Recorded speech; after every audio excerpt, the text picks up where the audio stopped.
Tardes, mi nombre es Aaron Alexis Domínguez Calzadillas y voy a presentar una pequeña presentación de lo que sería la programación orientada a objetos, más enfocado a las ventajas y desventajas que esto conlleva.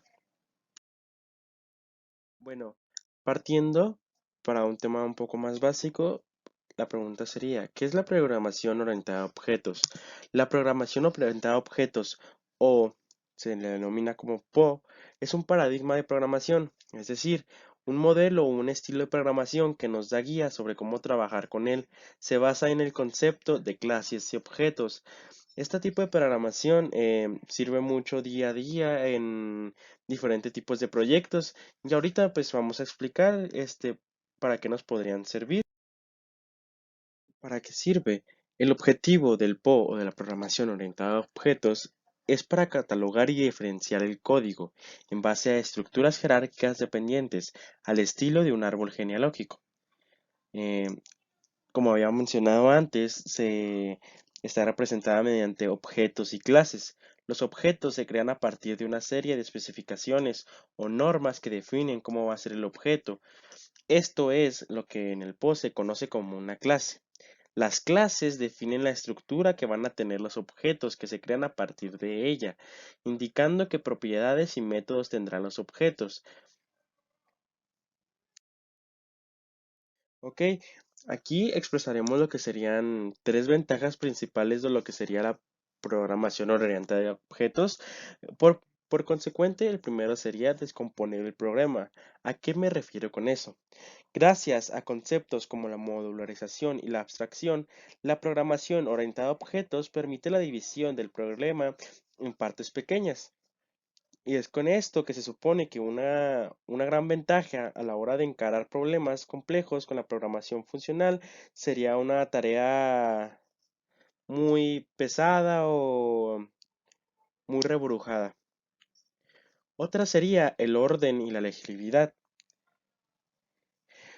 Como ya dijimos con anterioridad, codificar o programar bajo el paradigma de pues lo que sería la programación orientada a objetos, por lo general da un código pues legible, ordenado, que se pueda entender, que una persona que está detrás de la pantalla, que no ha hecho el código, lo pueda entender visiblemente. Las clases y los objetos son más fáciles de identificar gracias a la modularización y ahorras líneas de código gracias a la herencia y el poliformismo. Como en clases pasadas que habíamos comentado, el poliformismo podía ser donde dos clases del mismo nombre podían funcionar para diferentes cosas. Pero no obstante, tampoco conviene desatender las buenas prácticas y el código limpio.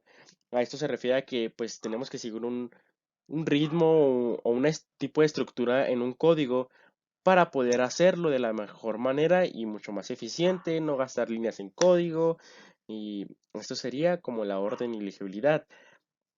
Otra ventaja serían los programas más fáciles de mantener. ¿A qué me refiero con eso? Un código más ordenado y legible también significa que son más fáciles de mantener. Gracias a la agrupación de códigos en clases y objetos, resulta una tarea más sencilla la tarea de, pues ya sea modificar, que quieras el código lo tengas que modificar, o que sinceramente nomás una clase o esto y el otro, como lo tienes tan ordenado, pues modificarlo no te vendría ningún problema, o simplemente eliminar el código.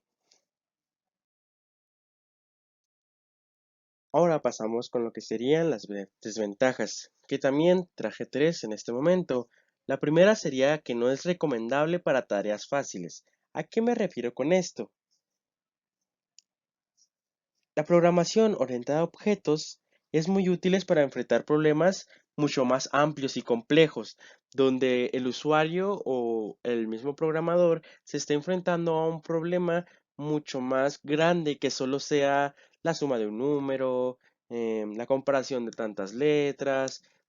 Es realmente utilizado para problemas un poco de nivel superior. Para tareas y programas sencillos es mucho más conveniente acudir a, a la vieja o, por así decirlo, clásica programación estructurada, que es la programación que se viene dando desde hace muchos años. Otra sería que la ejecución del programa puede ser un poco lento.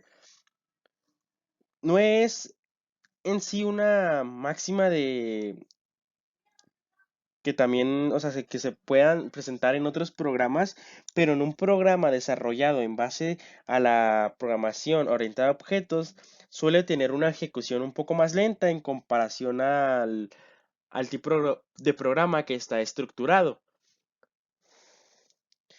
Y por último sería la curva de aprendizaje. Si bien no representa grandes dificultades al momento de encarar un problema y escribir un código, la comprensión y correcta asimilación de los conceptos importantes es un desafío cuando aún eres un principiante. ¿A qué se refiere con esto? Es que una persona que es aún nueva en el área de programación se le hará más sencillo este tomar un curso o ver un tipo de programación estructurada que en la de programación no orientada a objetos, ya que la curva de aprendizaje es un poco más lenta, pero al momento que tú ya tienes controlado lo que son todas las bases que conlleva la programación orientada a objetos, no se debería de tener ningún problema. Ok, eso sería todo de mi parte, espero les haya gustado. Muchas gracias por su atención.